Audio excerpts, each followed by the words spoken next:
वन्दितो सर्वसिद्धे रोमचलमनोहरं गतिं तत्ते गच्छामि समयपाहं नमोऽस्तुते केवलीवनिदम्।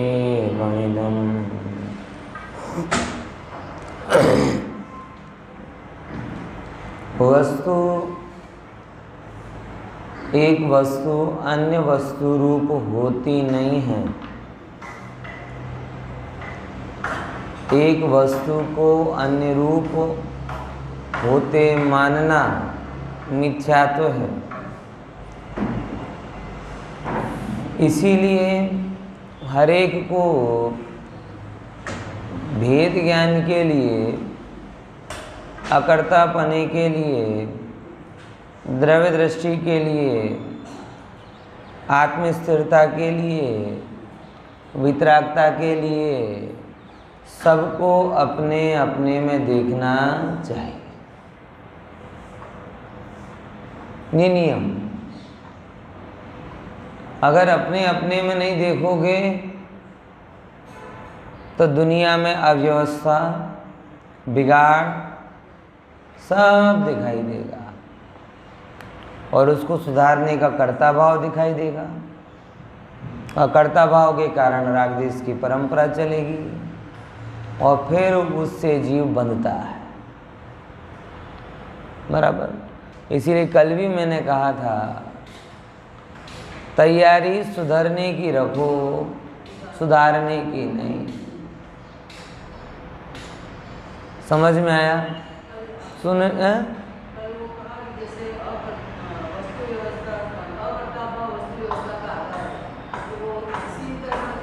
हाँ देखो, अकर्तावाद वस्तु व्यवस्था का आधार, उसका तो सीधा सीधा स्वरूप ये है कि आज जो जगत में इतने सारे विविधताएं दिखाई दे रही हैं, ये क्यों है? क्योंकि एक चीज़ दूसरे चीज़ को खा नहीं जाती। सोचो जरा, एक दूसरे रूप परिणमित हो तो एक दूसरे को खा जाए। ख्याल में आया? मिट्टी काली है लेकिन उसी में भूरे रंग का पेड़ लग जाता है, हरे रंग की पत्तियां लग जाती हैं और रंग बिरंगे फूल हो जाते हैं। विचार करके देखो, वो कालापन भूरे रंग का नाश नहीं करता, भूरा रंग हरे रंग का नाश नहीं करता और हरा रंग रंग बिरंगे फूलों का नाश नहीं करता। कोई किसी को एक दूसरे रूप रंगता नहीं है और हम हैं सबको अपने रंग में रंगना चाहते और हमारा रंग कौन सा है वो ही हमें पता नहीं। ख्याल में ये हमारे जो सुधारने या बदलने का अभिप्राय है, सबको ही होता है कि हमारे हिसाब से चलें, हमारे हिसाब से चलें, हमारे हिसाब से चलें। एक बार मैंने ऐसे ही पूछा एक व्यक्ति से, तुम कह रहे हो कि तुम्हारे हिसाब से चलें, मगर ये तुम्हारा हिसाब किताब फाइनल है, आगे कोई हिसाब किताब बदलेगा नहीं क्या? ना ना, ये वो थोड़ी हो तो ऐसे, ये तो मैंने क्यों बदलने की कोशिश करते हो? जब आज तक तुम अपना हिसाब किताब नहीं मिला पाए तो दूसरे को उस पैरामीटर में कैसे ले आओगे? हमारा जो जीवन है वो हमारी इच्छाओं के द्वारा भयंकर रूप से प्रभावित होता है।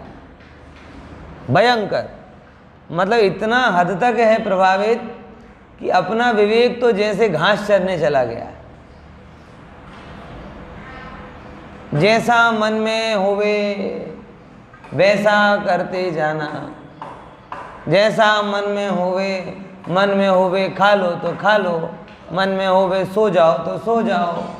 बराबर। मन में हो तो ये कपड़े पहनो तो ये कपड़े पहन लो, मन में हो, मतलब कोई ठिकाना नहीं।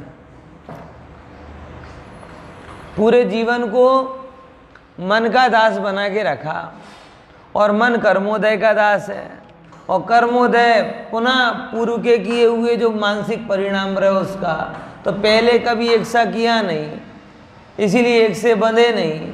एक से बंधे नहीं तो एक से उदय में आएंगे नहीं, और एक से उदय में आएंगे नहीं तो क्या करेगा? जैसे उदय में आएंगे वैसा आपको ना चाहिए।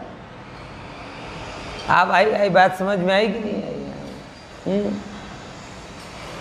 वाह, ऐसे यहाँ कह रहे हैं ज्ञानियों ने क्या किया पहले आपको पता है? ज्ञानियों ने इच्छाओं के रंग बिरंगे से अतरंगीपना छोड़ दिया और ज्ञान का एक रंग बनना। बराबर क्या किया? ज्ञान का एक रंग। अब जितने भी उनके कर्म बंध रहे वो किसके कारण बंध रहे? ज्ञान के रंग में छिपे हुए थोड़े बहुत कषाय अंश। मोटा भागे क्या होगा? एक साथ जैसे होता है सफ़ेद सफ़ेद अलग अलग होता है, मिल्की वाइट, क्रीमी वाइट, ये वाइट वो वाइट वगैरह वगैरह। बराबर ख्याल में है कि नहीं है? मगर अल्टीमेटली सब क्या हैं? सफ़ेद। वैसे ही मुनिराज के जितने भी या ज्ञानी के जितने भी हैं उनके अंदर भले ही कषायांश पड़े, उस कषायांश के कारण बंधन भी हो रहा है। बराबर, लेकिन उसमें टोन किसका है? जो भी उनका ज्ञान का है। इसलिए उदय में किसका आ रहा? और ज्ञान का परिणाम आ रहा है और उनकी इच्छा मंद हो रही। ऐसे करके उनका जीवन वैराग्य और विरक्तता से पूर्ण शुद्धता की तरफ जा रहा है। और हमारे जीवन में अगर हम देखते हैं तो हमें बहुत रंग बहुत अच्छे लगते हैं। बराबर, हमें बहुत रंग बहुत अच्छे लगते हैं और उन्हीं अच्छे लगने से उनके कर्म बनते हैं और वही उदय में आते हैं। उदय में आते हैं तो और रंगने का भाव होता है, फिर और बनते हैं, फिर और रंगते हैं। बोला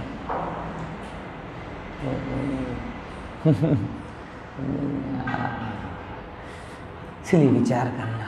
तो जो बात कही जा रही है, ज्ञानी कितना सरल कर दिया अपने आप को। और इसका फ़ायदा पता क्या होता है कि अगर आप एक प्रकार का जीवन जी, तो आपके अंदर का जो स्ट्रगल है ना, अभी हमारा जीवन बुरी तरीके से खींच में चल रहा है। क्यों खींच में चलता है? मन कुछ करना चाहता है, ज्ञान कुछ करना चाहता है, इच्छाएं कुछ होती हैं, साधन कुछ, सब तरफ से खींच रहा है कि नहीं है? विचार करके देखो अपने जीवन को। मैं कई बार कहता हूं कि कोई किसी के अगेंस्ट नहीं है, खुद ही खुद के अगेंस्ट है। जो व्यक्ति जगत में वही सुखी है जिसका अपोज वो खुद नहीं करता।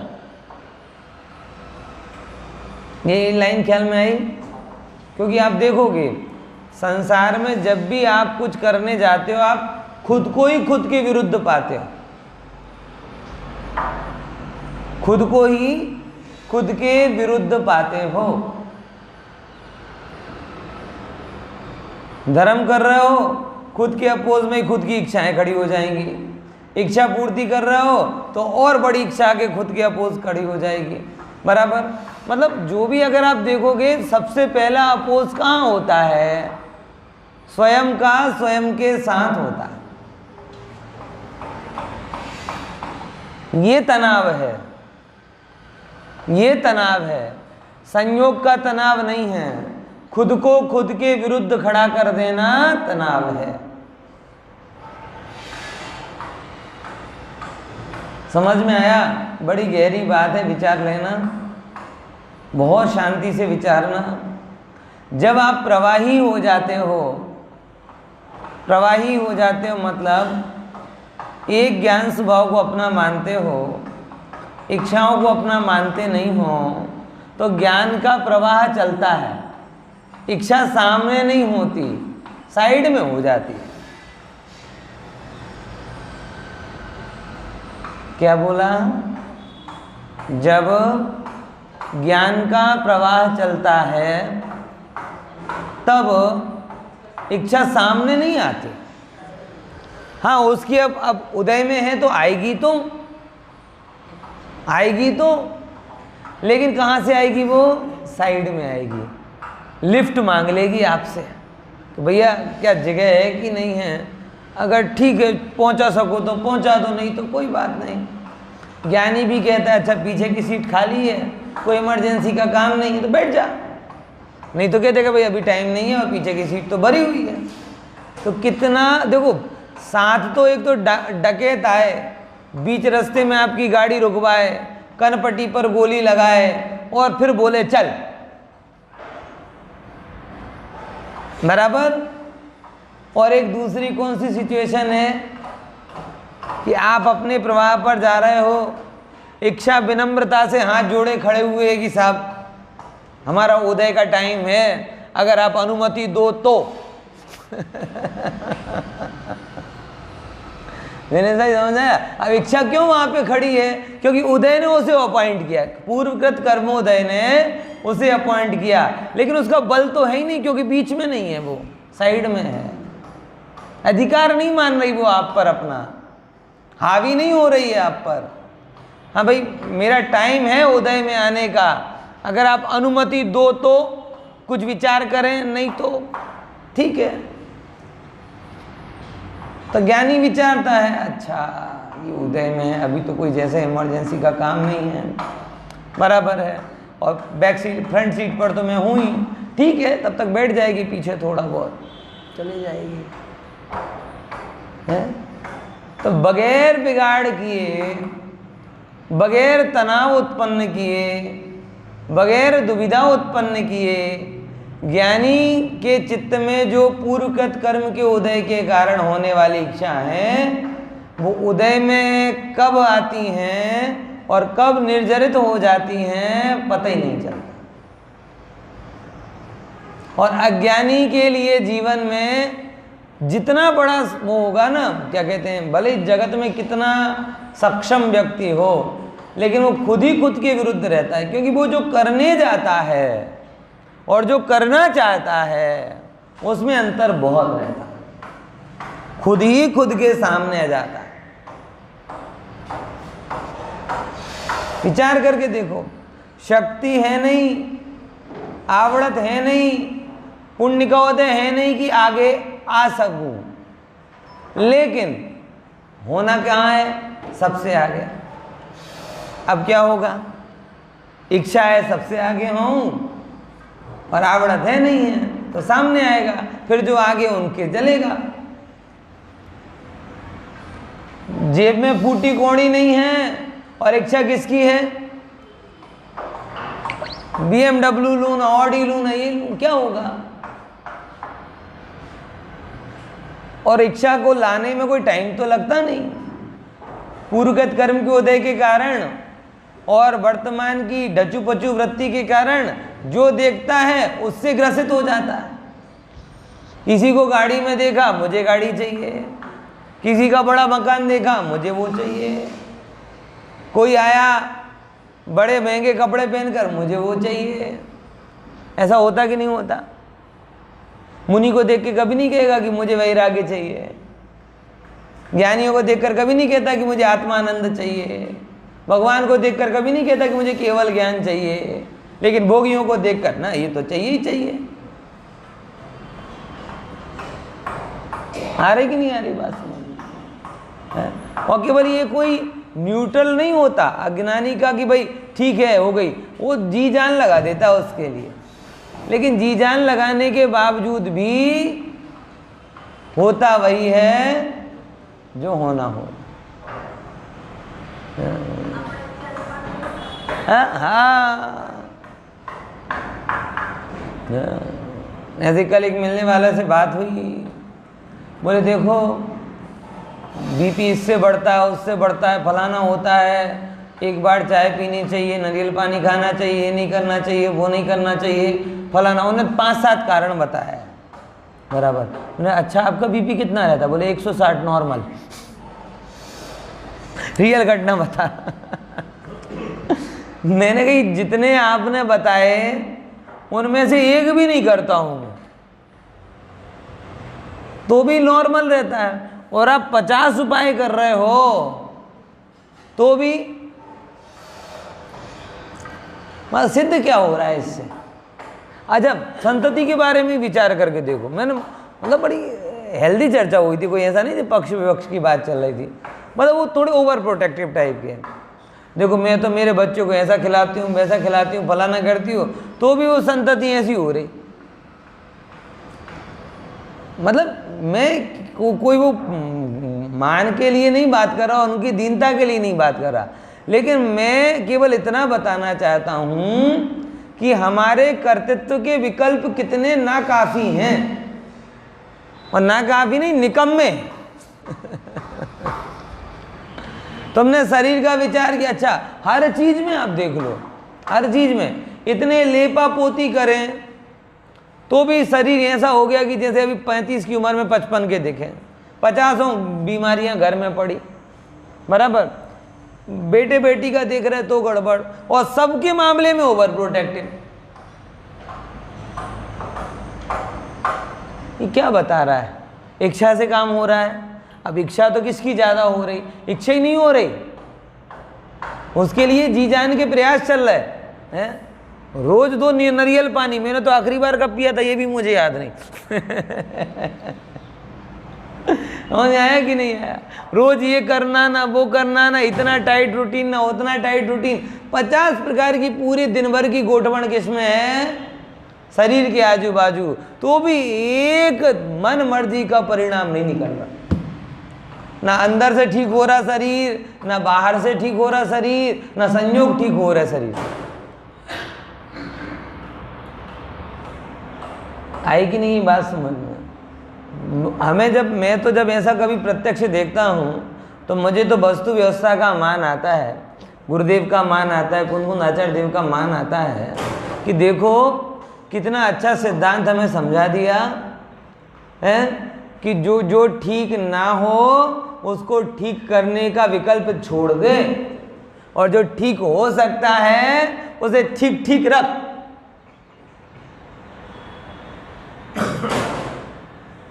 एक संयोग तेरी सुनता नहीं है, एक शरीर तेरी सुनता नहीं है, एक परिवार वाले अपनी सुनते नहीं हैं, तो सबको संसार, शरीर, परिवार सबको सुनाने में, सुधारने में, बदलने में, बिगाड़ने में क्यों लगा है? मिथ्यात्व भाव है। अगर सुधारना है, एक बात ध्यान रखना, जगत में एक चीज जो सुधर सकती है वो क्या है? वो स्वयं के परिणाम। और जितने भी सब सुधरे सुधराए बैठे हैं, इनने जगत को सुधारा नहीं बल्कि स्वयं से। और गजब बात यह है कि तीर्थंकरों का जीवन आप देखो, दीक्षा के बाद से लेकर और ज्ञान के पहले तक सारे तीर्थंकर मौन हैं। इसके पीछे गहन अर्थ छिपा है, गूढ़ अर्थ छिपा है, लक्ष्य छिपा है कि पहले उनने अपने अंदर में पूर्णता को पाया, तब जाके जगत को मार्ग बना। गहरा अर्थ छिपा है। और हमें जरा सा ज्ञान होता है, दुनिया को पहले सुधारना है, स्वयं बाद में सुधारना।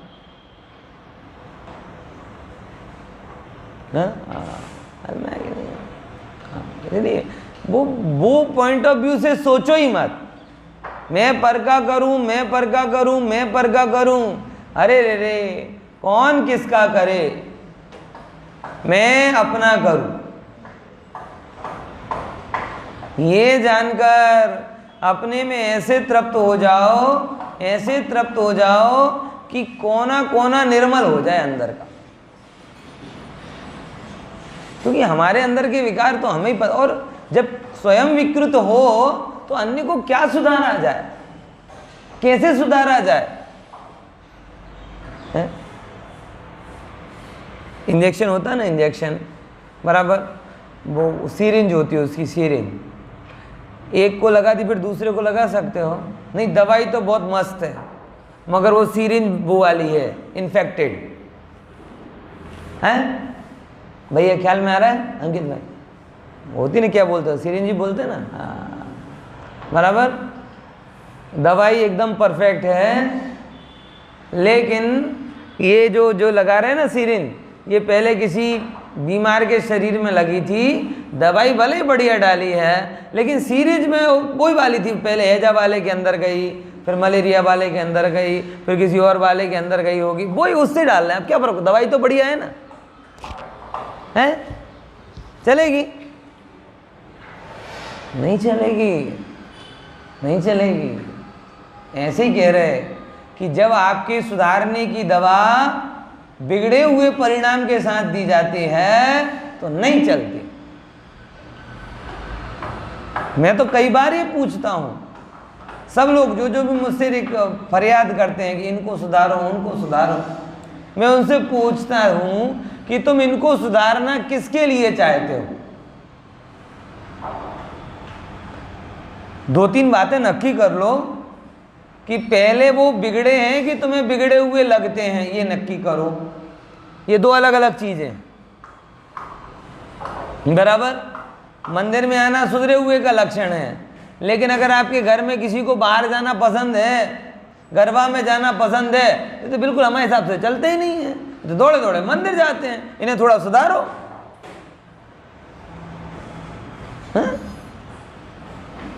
बोलो कोई समझ, मतलब ऐसा है। तो ये तो एक सामान्य दृष्टांत दिया, आप सब जीवन में समझना है कि जिसे हम सुधारना चाहते हैं, बहुत गहराई से निर्णय करना है इस बात का, बहुत ही गहराई से तटस्थ होकर कि वो बिगड़ा है कि बिगड़ा हुआ लगता है। मतलब विचार करके देखो। तुम्हें लगता है एक बालक है, वो अपना खेल खेला, तुम्हें लगता कैसे टाइम वेस्ट कर रहा है, टाइम वेस्ट कर रहा है। टाइम वेस्ट नहीं कर रहा, टाइम का यूटिलाइज कर रहा है। वो खेलना ही उसका टाइम, अब तुम बिगड़ा हुआ लग रहा है, हम क्या करें? ये हम लोगों ने जो बचपन में पूरा बचपन खेल खेल में निकाल दिया, आज हम सब बड़े होके सब बच्चों को कहते हैं ये तुम टाइम वेस्ट करो, टाइम वेस्ट कर। तुम पूरा टाइम वेस्ट करके यहाँ आए हो, वो बेचारे को 2 घंटे नहीं वेस्ट करने देते हैं, जीवन बर्बाद हो जाए। तुम्हारा हो गया क्या? बात समझ नहीं? ये मैं कुछ ऐसे दृष्टांत दे रहा हूं जिससे आपकी गाड़ी पटरी पर रहे। बाकी मेरे पास ऐसे बहुत सारे दृष्टांत हैं जिससे गाड़ी पटरी पर उतर सकती है। इसलिए बड़े निर्दोष कॉर्नर वाले दृष्टांत दे रहा हूं जिससे किसी को इमोशनल हर्ट ना हो। समझ आया? तो सुधारना नहीं, पहले नक्की करो अपने स्वार्थ के लिए सुधारना चाहते हो कि परमार्थ के लिए सुधारना चाहते हो। जिनवाणी में एक जगह सुधारने की परमिशन है, किसके लिए? परमार्थ के लिए। स्वार्थ के लिए सुधारना तो स्वार्थ का विस्तार है। कोई मेरे अनुकूल हो जाए, मैं उसके अनुकूल हो जाऊं, ये स्वार्थ का विस्तार है। और हम दोनों मोक्ष मार्ग के अनुकूल हो जाएं, ये परमार्थ का विस्तार। आचार्यों ने भी करुणा रखी, कर्तृत्व तो नहीं रखा लेकिन करुणा तो रखी। उस करुणा का अंश भी हमारे अंदर में प्रकट हो। तुम परमार्थ के लिए अन्य के हित की भावना रखें,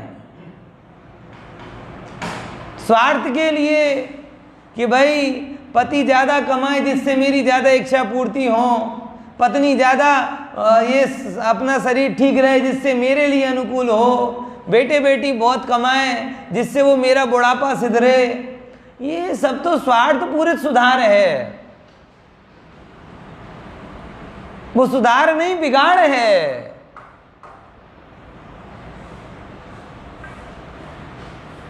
आचार्य कहते भैया ये कर्तृत्व का भाव मिथ्यात भाव है, मिथ्या भाव है। कोई कैसे सुधारे, कोई कैसे सुधारे? समझ में आया? ख्याल में आ रहा कि नहीं आ रहा? तो सबसे पहले अपना फोकस एरिया किस पे करो? सुधारने। क्यों? और ये नक्की करो कि मैं किसी का कुछ कर सकता नहीं। ये जानकर पूरी ऊर्जा पहले किस में लगाओ? परमार्थ के लिए अपने को योग्य बनाओ। किसके लिए योग्य बनाओ? परमार्थ के लिए अपने आप को योग्य बनाओ। आपकी अगर नई सोसाइटी में गए, सब लोग अंग्रेजी में बोलते हो और आप अंग्रेजी ना बोल पाओ तो पूरी ऊर्जा लगा देते हो किसमें? अंग्रेजी सीखने। मिलेच्छों की भाषा सीखने में पूरी ऊर्जा लगा देते हो और ज्ञानियों की भाषा सीखने में है? समझ में आया? इसीलिए कह रहे पहले ऊर्जा किस में लगाओ, ज्ञानियों की भाषा सीखो। एक बार संसार, शरीर, भोग, परिवार, इन सबसे नजर फेर कर अपने आप को पूरी तरीके से देखो तो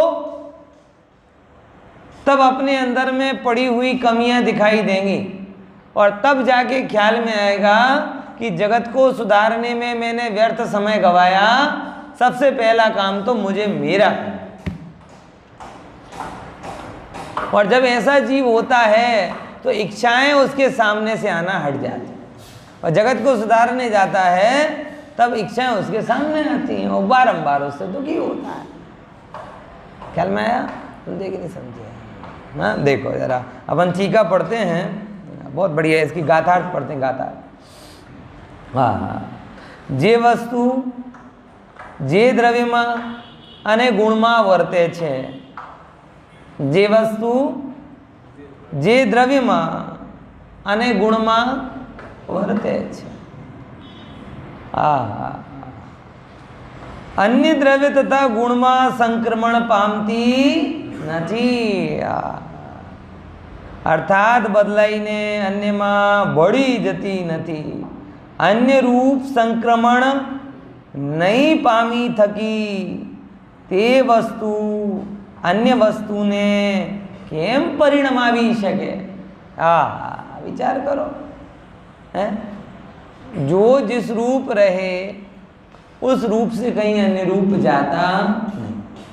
सोचो जरा, जगत का, बॉडी का कितना कॉम्प्लेक्स स्ट्रक्चर है कि नहीं?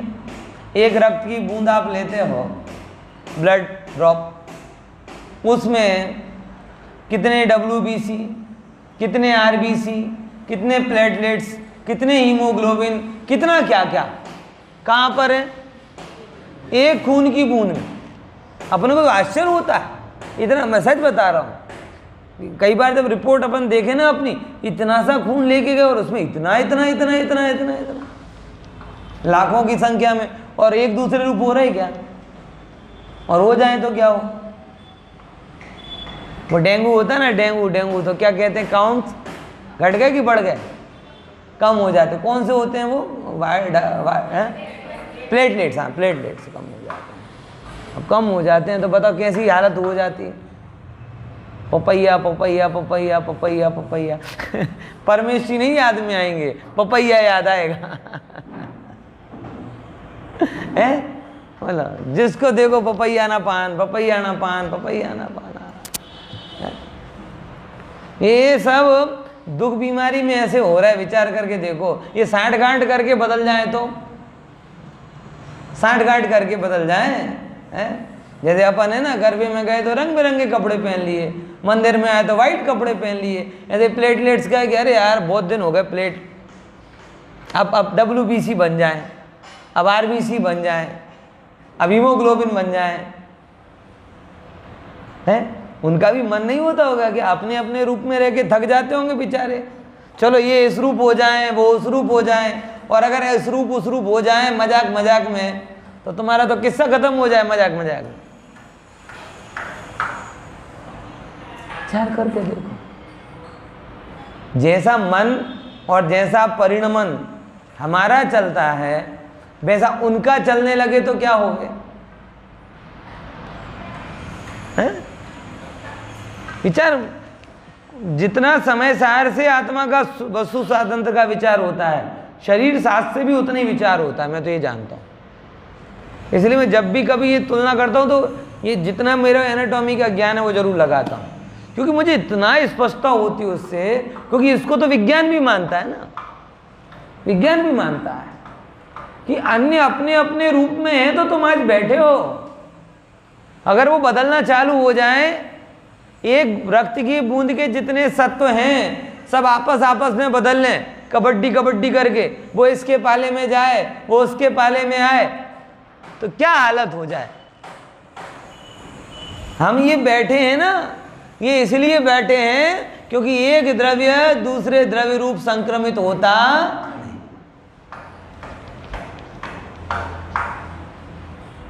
आप बैठे इसके लिए हो। अगर ये रक्त की ये जरा सा इंटरचेंज हो जाए, वो रक्त लाल कण श्वेत रूप बदल जाए, श्वेत कण, अच्छा दोनों बीमारियां होती हैं, ज़्यादा बढ़ जाए तो भी वो बीमारी होती है। कई बार होते हैं ना, वो ये भी हुआ, मैंने किसी को सुना था, क्या बीमारी हुई साहब, एक दो टाइप के, एक के श्वेत कण थे ही नहीं और एक के श्वेत कण ज़्यादा हो गए थे, तो उसका खून लाल ही नहीं हो रहा था, वो अलग ही टाइप का हो गया। दोनों बीमारियां, विचार करो हैं। ये आप बैठे हो किसके कारण? ये वस्तु स्वातंत्र के कारण, नहीं तो बेभान होकर गिर गए होते, और गिरे क्या होते, गए, गिर नहीं गए होते। कैसे कोई परिणाम आवे, मतलब वस्तु व्यवस्था अपने अपने में है। देखो, जे द्रव्य में गुण में वर्ते छे, ज्ञान ज्ञान में रहता है, बराबर, जीव जीव में रहता है, जड़ जीव में नहीं आता, जीव जड़ में नहीं आता, ज्ञान दर्शन में नहीं जाता, दर्शन सुख में नहीं जाता। देखो सब अपने अपने में रहते हैं, कितना गजब है। श्रद्धा और ज्ञान एक साथ रहते, श्रद्धा चौथे गुण स्थान में पूरी हो जाती और ज्ञान 13वें में होता, चारित्र धीरे धीरे होता। ये देखो तीनों गुण हैं मोक्ष मार्ग के, तीनों गुण, और तीनों अपने अपने में रहते और अपने अपने तरीके से पूरे होते। श्रद्धा कहाँ पूरी हो जाती है अगर क्षयिक सम्यक्त हो तो? चौथे। चारित्र कब पूरा होता? 12वें गुण स्थान के पूरा वहाँ होता है। ज्ञान कब पूरा होता? 13वें में। और चारित्र कैसे होता है? धीमे धीमे धीमे बढ़ते बढ़ते हो। श्रद्धा और ज्ञान एक झटके से पूरा होता और चारित्र धीमे धीमे, सबकी अपनी अपनी प्रकृति। विचार करके देखो, ज्ञान का परिणमन क्षणिक होता है, श्रद्धा का परिणमन क्षणिक नहीं होता। वो एक बार हुआ तो कम से कम 6 महीने टिकता। सोचो जरा, ज्ञान बदले ऐसी श्रद्धा बदल जाए तो? आप सम्यक दृष्टि हो ना, और घर से मंदिर तक आए तो 1000 बार सम्यक दृष्टि, 1000 बार मिथ्या दृष्टि। क्यों? क्योंकि ज्ञान तो हजारों बार बदला, और ज्ञान के साथ श्रद्धा बदल जाए तो है? आ रही ख्याल में है? जैसे श्रद्धा चौथे गुण स्थान में पूरी हो जाती है, ऐसे ही ज्ञान भी चौथे गुण स्थान में पूरा हो जाए तो क्या हो जाए? बताओ, विचार करके देखो, कल्पना करके देखो। 4 गतियों से मोक्ष हो जाएगा, घर बैठे बैठे मोक्ष हो जाएगा, है? मुनि अवस्था का लोप हो जाएगा, स्त्री परिवार वाले मोक्ष चले जाएंगे, और श्रद्धा बोले चौथे पर पूरा हो जाए। मतलब एक साथ, और ये शक्ति है ना, शक्ति वो तो बेचारी ऐसी है कि तुम जो करो उसके लिए बोले हाँ जी। आत्मा का अनंत वीर है ना, अनंत वीर है, वो स्वरूप रचना में लगा हुआ रहता है। सबसे इंपॉर्टेंट फैक्टर है शक्ति, लेकिन उसकी अपनी कोई डिमांड नहीं। तुम्हें जो करना हो उससे कर लो। वो मोबाइल के बैटरी के जैसी है। शक्ति कैसी है? मोबाइल के। तुम्हें 7वें नरक जाने लायक पाप करने हैं तो बैटरी कहती है कोई दिक्कत नहीं है, चला देती हूँ। तुम्हें मोक्ष जाने लायक पुरुषार्थ करना है, बोले कोई दिक्कत नहीं, चला देती हूँ। मोबाइल है ना, आपको प्रवचन सुनने हैं तो भी बैटरी जाएगी, और पिक्चर देखनी है तो भी बैटरी जाएगी। आ रही कि नहीं आ रही बात ख्याल में? तो जैसे वो बैटरी पावर उसका है, वो दोनों जगह कंज्यूम होता है, ऐसे ही आत्मा की शक्ति है। आप हाँ भरो, शक्ति प्रकट होगी। क्या बोला? मतलब ये समझ लो वरदान है उसको।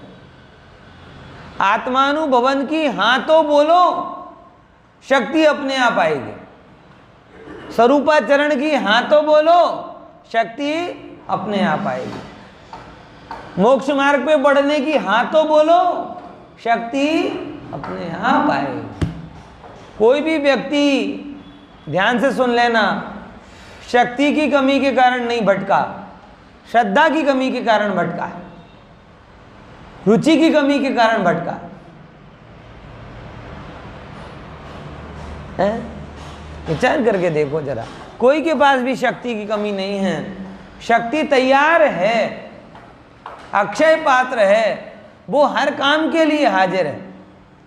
और इतना संसार भी तो बिना शक्ति के थोड़ी बढ़ाया, इतना संसार भी बढ़ाया तो इसमें भी शक्ति लगी। वो शक्ति क्यों इसमें लगी? क्योंकि आत्मा में नहीं लगाई, सो इसमें लगी। आत्मा में लगा ली होती तो उसमें लग जाती। गजब है कि नहीं है? तो शक्ति न्यूट्रल है, ज्ञान मार्गदर्शक है, श्रद्धाचार्य अपने हिसाब से चल रहा है। यानी एक गुण एक साथ रहने वाले गुण, अनुजीवी गुण भी सब अपने अपने रूप से चल रहा है। कुछ गुण है जो विभाव रूप होते ही नहीं, अस्तित्व गुण है, हमेशा है, अनादि से लेकर अनंत काल तक पूर्ण शुद्धता के साथ में। ऐसे ज्ञान गुण हो, चारित्र गुण हो, पूर्ण शुद्धता के साथ में रहे तो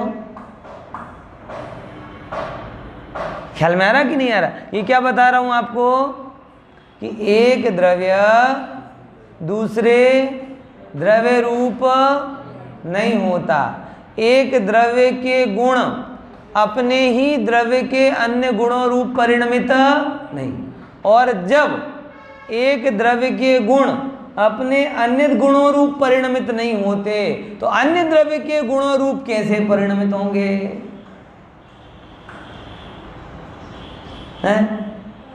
ये स्पर्श, ये गंध हमारे अंदर में कैसे आ जाएगी? और हमारा ज्ञान ये मोबाइल और टीवी और लैपटॉप में कैसे जाएगा?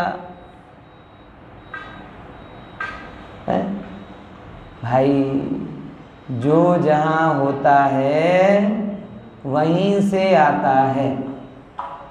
तो मेरी इतनी सी बात का उत्तर दे दो, पक्का ना? पक्का ना? जो जहां होता है वहीं से आएगा ना? जो जहां हो ही नहीं कहां से आएगा? अब इतना सा अगर आप समझ गए तो सुख गुण किसका है इतना बता दो बस। बोलो, अभी आवाज नहीं आई। किसका गुण है सुख गुण? पुद्गल में क्या है? स्पर्श रसगन। तो पुद्गल से क्या आएगा और सुख कहां से आएगा? लेकिन हम तो यही कहते हैं, ठंडी आइसक्रीम खा ली मजा आ गया है, कोमल वस्त्र पहन लिए मजा आ गया है, मधुर संगीत सुन लिया मजा आ गया, बढ़िया ये देखकर आ गए मजा आ गया है। इनमें से मजा कैसे आए? कैसे आए? और हम भाग रहे हैं इनके पीछे किसके लिए? आनंद के लिए तो भाग रहे हैं। विचार करना भाई साहब बहुत इंपॉर्टेंट चीज है। तत्व ज्ञान ज़्यादा हो चाहे नहीं हो, लेकिन निर्मल जरूर होना चाहिए। ज़्यादा ज्ञान होना जरूरी नहीं है, निर्मल ज्ञान होना जरूरी। और निर्मलता का यही पैरामीटर है। स्वतंत्र वस्तु व्यवस्था को देखो, अपने सुख अपने में देखो, अन्य का सुख अन्य में देखो। अन्य अन्य में, मैं मेरे में हूँ, बस इतनी सी बात है। सुख मेरे से था, मेरे में है, मेरे से ही प्रकट होगा और हमेशा मेरे में ही रहेगा। अन्य में कुछ भी नहीं है। इतनी सी बात आपके जीवन का यू टर्न हो सकती है अगर निर्मल दृष्टि है तो। और नहीं समझना तो दिव्य तो नहीं भी नकामी। अरे भाई, जब ये जाना हमने कि पूरा दंड फंद सुख के लिए है, और जब ये जाना हमने कि सुख मेरे में ही है, तो दंड फंद क्यों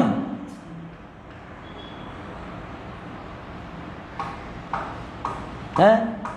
याद करो दौलत राम जी को, लाख बात की बात यही निश्चय और लाओ, और तोड़ी सकल जग दंड फंद निज। इतना ज्ञान काफी है। तो जब सुख मेरे में है तो मेरे में रहने वाले सुखी होंगे ना। ये धन वैभव में रहने वाले सुखी कैसे होंगे? भोगों में डूबे रहने वाले सुखी कैसे होंगे? झगड़ने वाले सुखी कैसे होंगे? रखड़ने वाले सुखी कैसे होंगे?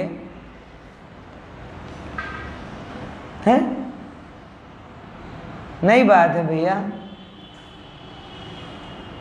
अन्य द्रव्य एक गुण अन्य गुण रूप संक्रमित नहीं होता जब अपने ही अंदर के पड़े हुए गुण दूसरे गुण रूप परिणमित नहीं हो रहे, संक्रमित नहीं हो रहे, तो जो यूनिक प्रॉपर्टी मेरी सुख है वो अन्य रूप कैसे होगी? और अन्य रूप होती नहीं तो अन्य से मिलेगी कैसे? है? सुख के लिए आप मकान खरीद लोगे, गाड़ी खरीद लोगे, भोग सामग्रियां ले लोगे, लेकिन तो भी प्रभु दुख के दुखी ही रहने वाले हो। अच्छा गजब है, जिसके पास जो अभाव है ना वो उस अभाव के कारण बोल रहा है कि ये अभाव के कारण मैं दुखी हूं। ऐसा होता है कि नहीं होता? विचार करके देखो। जिसके पास शरीर बढ़िया है ना, लेकिन पैसा नहीं है, वो क्या कहता है? मैं क्यों दुखी हूं साहब?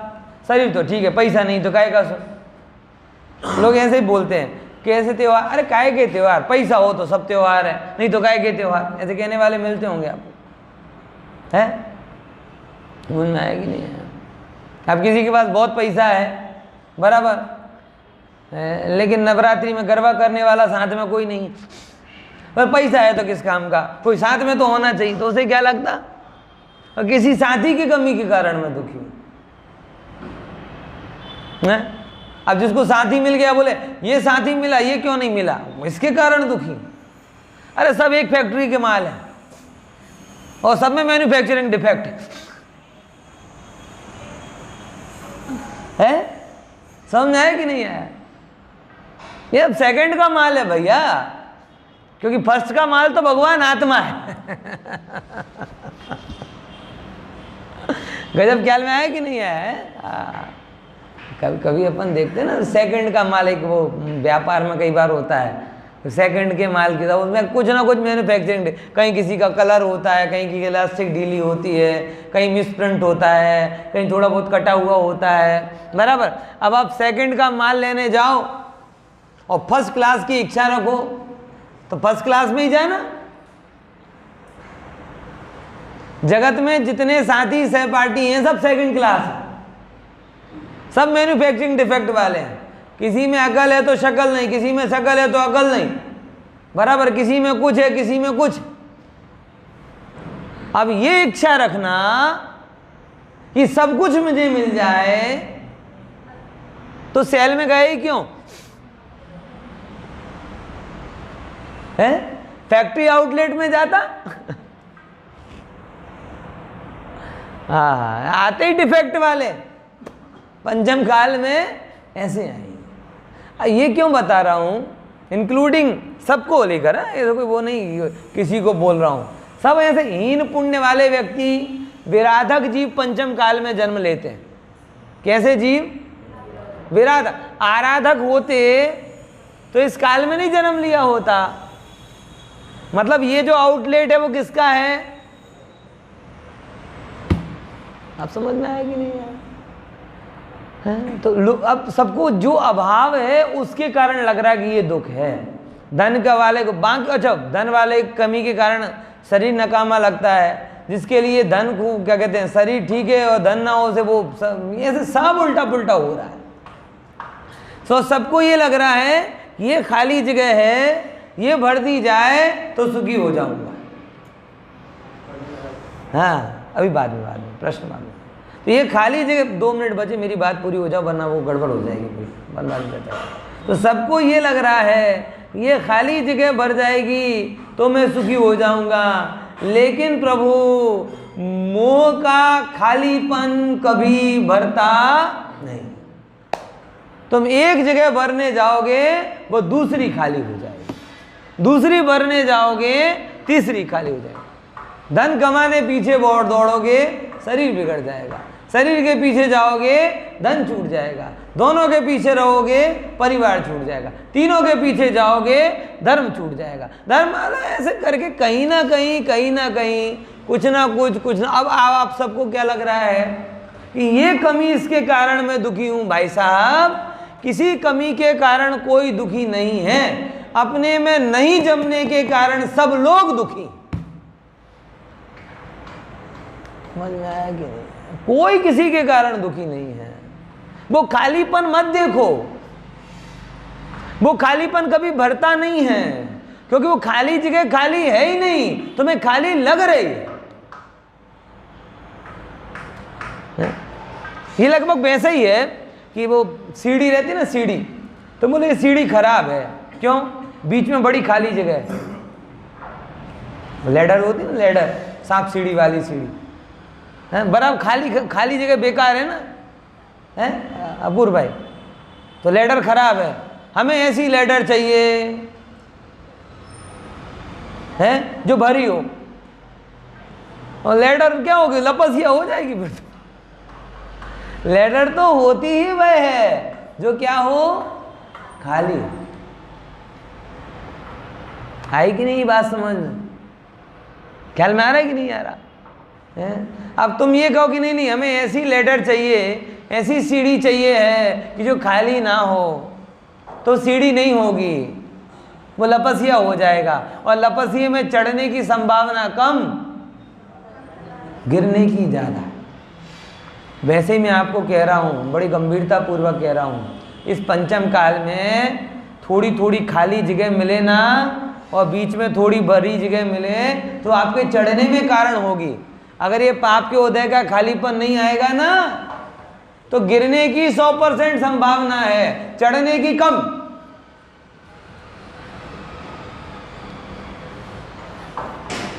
लैडर चढ़ने के काम में आती है और लपसिया उतरने के काम में आता है मुख्य रूप से। अब कुछ उपद्रवी लोग होते हैं बच्चे, आप गार्डन में जाके देखो, उन्हें सीधा चढ़ना अच्छा नहीं लगता, वो ऐसे चढ़ते हैं। वो उपद्रवी लोगों का काम है, खतरों के खिलाड़ी वैसे ही पुण्य के उदय की लपसिया आपके आत्मस्वरूप में वृद्धि का कारण नहीं बनेगी, वो अधिकतर गिरने में कारण बनेगी। और अगर आप पंचम काल में हैं, थोड़ा बहुत पुण्य का उदय आता है, अनुकूल है, और बीच में खालीपन आता है, तो बढ़िया है। ये किस में कारण बनेगा? आपके चढ़ने में कारण बनेगा। सब ठीक हो जाओगे ना, तो पढ़ने ही होगा। और आप देख लेना कितने पुण्य के उदय में आप तो ठीक है, चलो सब मुमुक्षु अच्छे जीव हैं। एक सामान्य देखो, जिनके पास धन एक साथ बढ़ गया ना, उनकी संतति खाड़े में पड़ गई। और आज भी जो स्वाध्याय से दूर हैं, पाप के उदय में एक पीढ़ी पहले तक जिनके घर में आलू प्याज नहीं आता था, इतना पुण्य हो गया कि अब बेटे और बाप दोनों एक साथ बैठ के चीयर्स करके शराब पीते हैं। ये लक्षण हो गए। मैं अनदेखी बात नहीं कह रहा, आंखों देखी भी नहीं कह रहा, लेकिन पक्की बात कह रहा हूं, क्योंकि ऐसे मेरा पाप का उदय नहीं कि ऐसा भयंकर दृश्य मैं देखूं,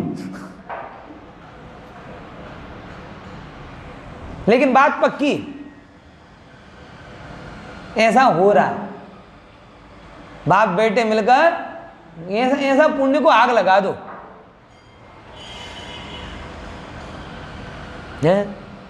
जिस शरीर का विचार आपको दुराचार की तरफ ले जाए, ऐसे शरीर के विचार को तो पाप को होता है बढ़िया।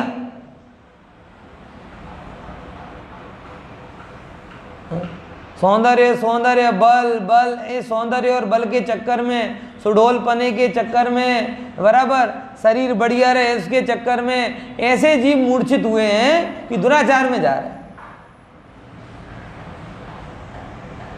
इससे बढ़िया और शरीर बेकार रहता तो ठीक था। जो धन क्या कहते हैं व्यसनों में ले जाए, वो उससे बढ़िया तो निर्धन रहते तो ठीक था। ऐसा साथ जो अपने आप को भुला दे, उसकी बजाय तो अकेले रहते तो अच्छा रहता। समझ में आ रहा कि नहीं आ रहा? इसलिए ध्यान में रखना, अगर आपके लिए थोड़ा बहुत अवलंबन मिलता है, फिर खाली जगह मिलती तो बढ़िया है, आप ऊपर जा रहे हो। नहीं चाहिए हमें ऐसी लपसिया, जिससे गिर जाए। समझ में आया? तो इतनी सी चीज विचार लो बस कि सुख मेरे अंदर में है, मेरे से होगा, अन्य से नहीं होगा।